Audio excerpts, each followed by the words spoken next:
We're talking about social media. Are you glued to your social media?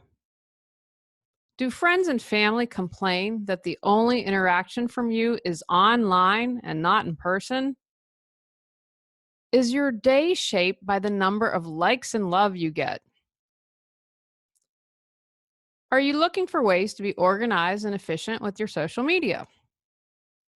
Learn tips to have a healthy relationship with social media as we continue our month focusing on love. Does your clutter own you? On Clear Your Clutter Inside and Out, we'll teach you how to become aware of your clutter along with action steps to declutter and create the life you desire. Come on, let's get started. Today's episode was inspired by a request from a viewer. I chose to do today's episode from the perspective of love, loving yourself, and others because I've seen a lot of the negative effects of social media.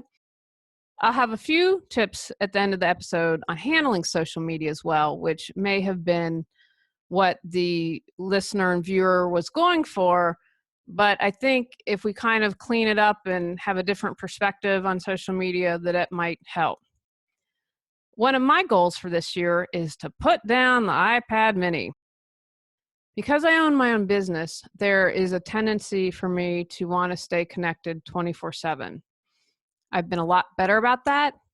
The hubs and I went out to dinner a few nights ago, didn't bring out the mini in the car, not once during dinner, and not once driving home. Yay me. Even if you aren't a small business owner like me, you could still be addicted to social media. I wanted to share some stats, and this is from brandwatch.com. Facebook and Snapchat now see 8 billion average daily video views. U.S. adults spend an average of an hour and 16 minutes each watching video on digital devices. Now remember, this is just video. This doesn't count your Facebook surfing time. In the U.S., there were 175.4 million people watching digital video content. 55% watch videos every day. According to Social Media Today, we would spend 5 years and 4 months on social media. Think about that. I remember, so I've started my business in 2009, and social media was kind of getting started. I knew that I shouldn't say not get, it was going, but coming into business, there were things you had to do, and it's just grown since then. Instagram has come out since I started my business. Snapchat, a bunch of things have just exploded. It can be really overwhelming. I don't know about you, but the thought at the end of my life that I'd spent 5 years on 4 months on social media depresses me. Downside to using social media, it can be addictive. And I really want you all to consider these things, especially if you are addicted. I read somewhere that Instagram doles out the likes, meaning you might have 10 people who like your post at once, but Instagram's not going to show you that. They're going to say, oh, 2 likes here. And then maybe an hour later, 3 likes. And so it's kind of like to keep you hooked up. They want you to keep checking your Instagram count. There was a study at Nottingham Trent University that looked back over earlier research on the psychological characteristics, personality, and social media use. The authors concluded it may be plausible to speak specifically of Facebook addiction disorder because addiction criteria such as neglect of personal life, mental preoccupation, escapism, mood-modifying experiences, tolerance, and concealing the addictive behavior appear to be present in some who use social networks excessively. It can also trigger sadness, less well-being. One study from the PLOS journal found that Facebook use was linked to both less moment-to-moment happiness and less life satisfaction. The team looked at how many people used 11 social media sites, including Facebook, Twitter, YouTube, LinkedIn, Instagram, Pinterest, Tumblr, Snapchat, and Reddit, and correlated this with their perceived social isolation. Not surprisingly, it turned out that the more time people spent on these sites, the more socially isolated they perceived themselves to be. When I was researching and read that, it reminds me of the keyboard warriors. They perceive themselves as isolated, and I think they get a lot of frustration out of just being mean and nasty on social media. Getting trapped in comparison. When we scroll through our feed, we are more likely to compare ourselves and make unrealistic judgments about ourselves. And I wonder, are we secretly in some kind of competition with who has the better whatever or who has the most likes? I saw a story once about a big Instagrammer, and I don't want to say it was fake, but they had a lot of work behind the scenes to create this lifestyle that I wasn't sure was accurate. And they ding people are like, hey, I'm about to go on my private plane, and it's a stock photo or some other such. Why are we doing that? Why do we feel the need to make ourselves look better? The green eyed monster comes out, as well as depression. Studies have shown that social media use triggers feelings of jealousy. How can it not? It can become a vicious cycle. Feeling jealous can make a person want to make their life look better and post jealousy inducing posts of their own in an endless cycle of one-upping and feeling jealous. Researchers have also found that heavy Facebook use may make certain people experience feelings of envy, which in turn could lead to depression. We found that if Facebook users experience envy of the activities and lifestyles of their friends on Facebook, they are much more likely to report feelings of depression. Study co-author Dr. Margaret Duffy, a University of Missouri journalism professor, said in a press release. Facebook can be a very positive resource for many people, but if it is used as a way to size up one's own accomplishments against others, it can have a negative effect. We're tricked into thinking we are connected and it's positive, but it really isn't. Part of the unhealthy cycle is that we keep coming back to social media, even though it doesn't make us feel really good. This is probably because of what's known as a forecasting error. Like a drug, we think getting a fix will help, but it actually makes us feel worse, which comes down to an error in our ability to predict our own response. More friends on social media doesn't mean much. Doesn't necessarily mean you have a better social life. Being social on Facebook isn't really being social. Social loneliness is linked to a variety of health and mental health problems, including early death. So real social support is very important.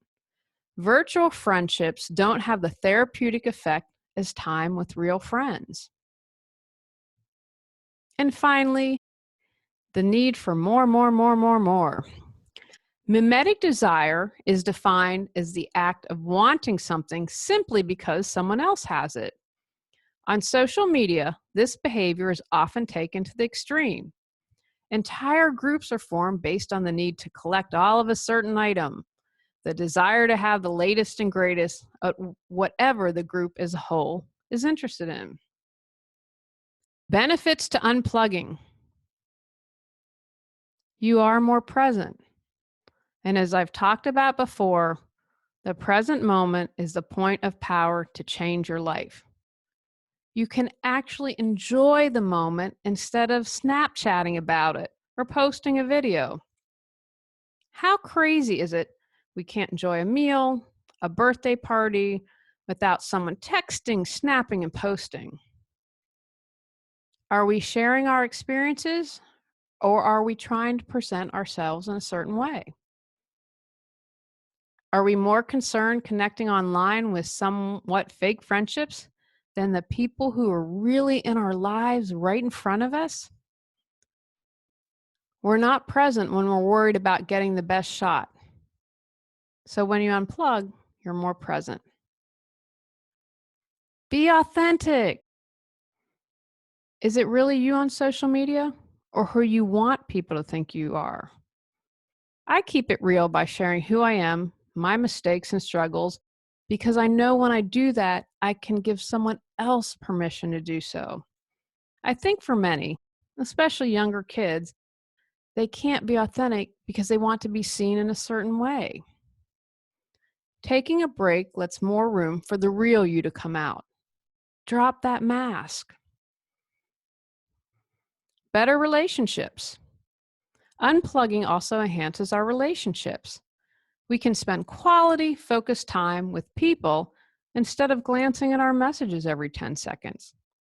We can focus on who is right in front of us instead of who isn't. Social media also lends us more to making snap judgments on people. There might be someone you would connect with in real life that you wouldn't give a second glance to based on their social media profile. It reduces stress. We aren't meant to be going 24/7 and always answering a phone or reading a status update on Facebook. Take the time to think about what you will gain from unplugging.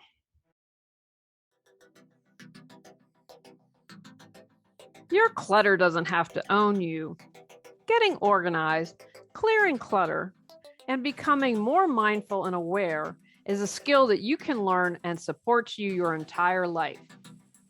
My video and audio classes are broken down into smaller chapters, each with manageable steps and action items to make real changes in your life. Choose from Decluttering Life, Back to School, Spring Cleaning, Sane Holidays, and Get Organized. Visit reawakenyourbrilliance.com to learn more.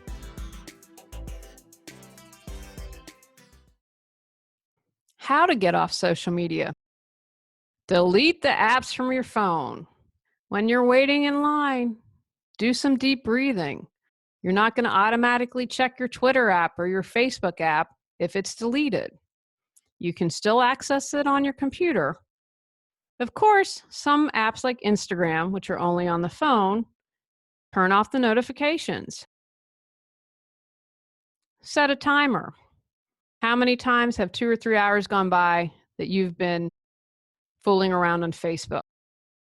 Set a timer to remind you when it's time to get off. Try 15 minutes for a start. If you can't follow the timer, get an app that will force you off, like self-control. Edit ruthlessly. Think before you post.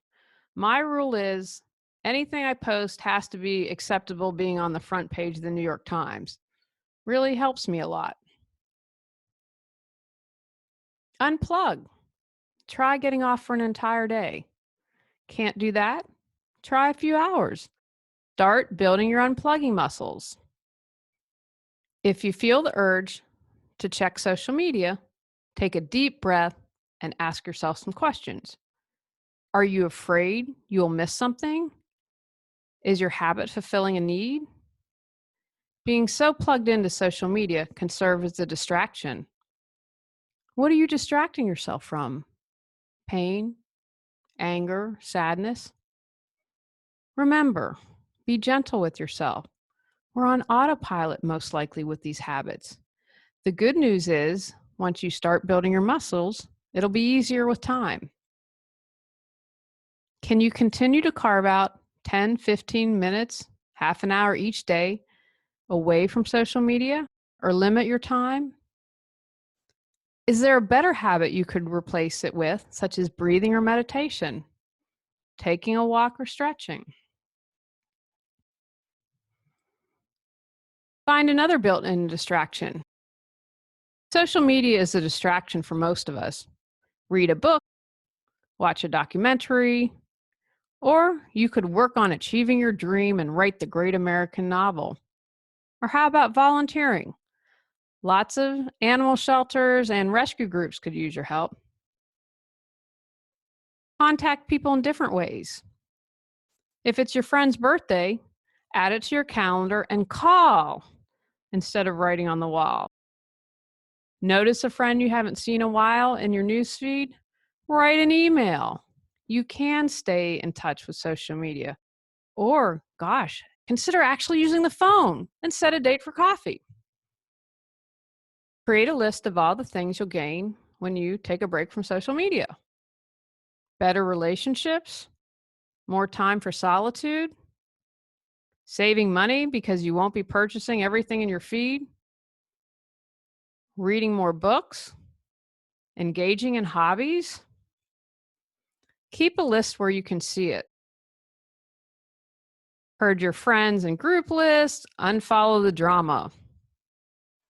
The fewer posts and images you have to slog through, the better off you'll be. One place to start is by calling your list of friends and groups. Start with friends of friends of friends who you really don't have a close connection to. Then, people who tend to create Facebook drama. Finally, take a look at the groups you join. If you aren't an active participant, then unscribe. I did this at the end of the year. It felt great. I was like, oh my gosh, I have a billion things on here. And I also have people who've asked me to like their page, but then we belong in a group and it was like multiple posts of the same thing. So I quit that. I've also unfollowed a lot of people and it's felt great. I don't have to be engaged in their drama. And finally, ask for support. Let family and friends know you're reducing your time on social media and ask for their support. Most likely, they'll be happy to hear about your commitment. Using Hootsuite.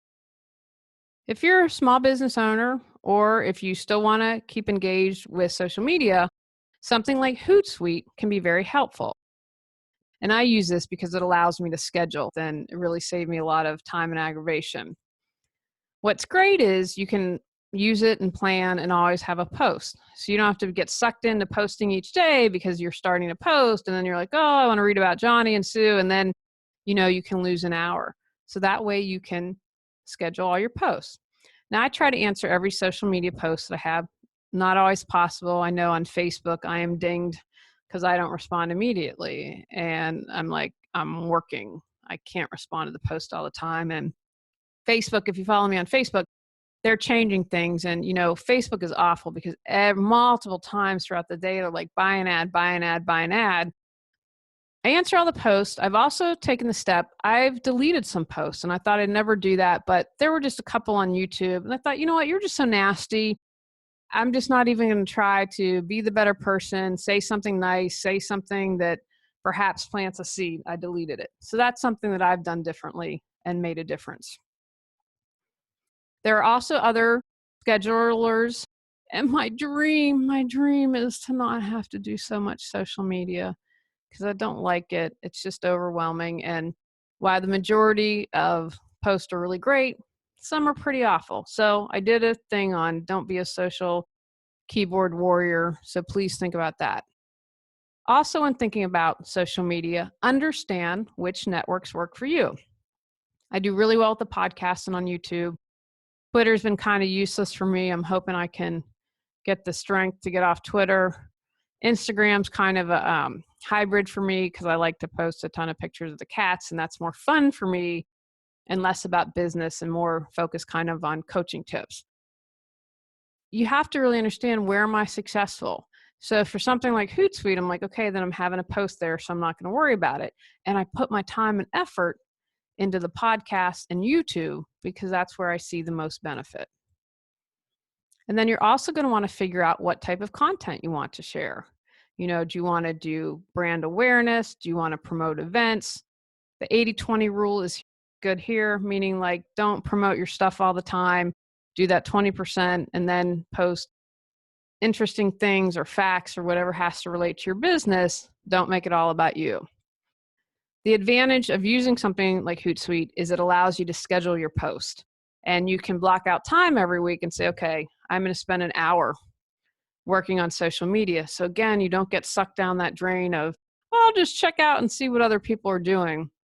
It allows you to put a limit on social media. I would also say block out some time, and it usually doesn't have to be a lot, where you answer your social media. But don't get like, oh, knee-jerk reaction. I'm going to respond as soon as someone posts something. as a small business owner, I don't have time for that. And unless you're a big corporation and you have someone who's on social media 24/7, you won't be able to do that. And then I would just say, be genuine, be honest, just respond from yourself and don't do these automated posts. I see a lot of the big companies that just, you can tell, don't even read the posts. They're just copying and pasting, and that doesn't help you out as well. Block out the time so you have fewer distractions on social media, but consider something like a scheduling software. So again, you don't get caught up and you're going crazy having to do all of those social media posts. Take actions.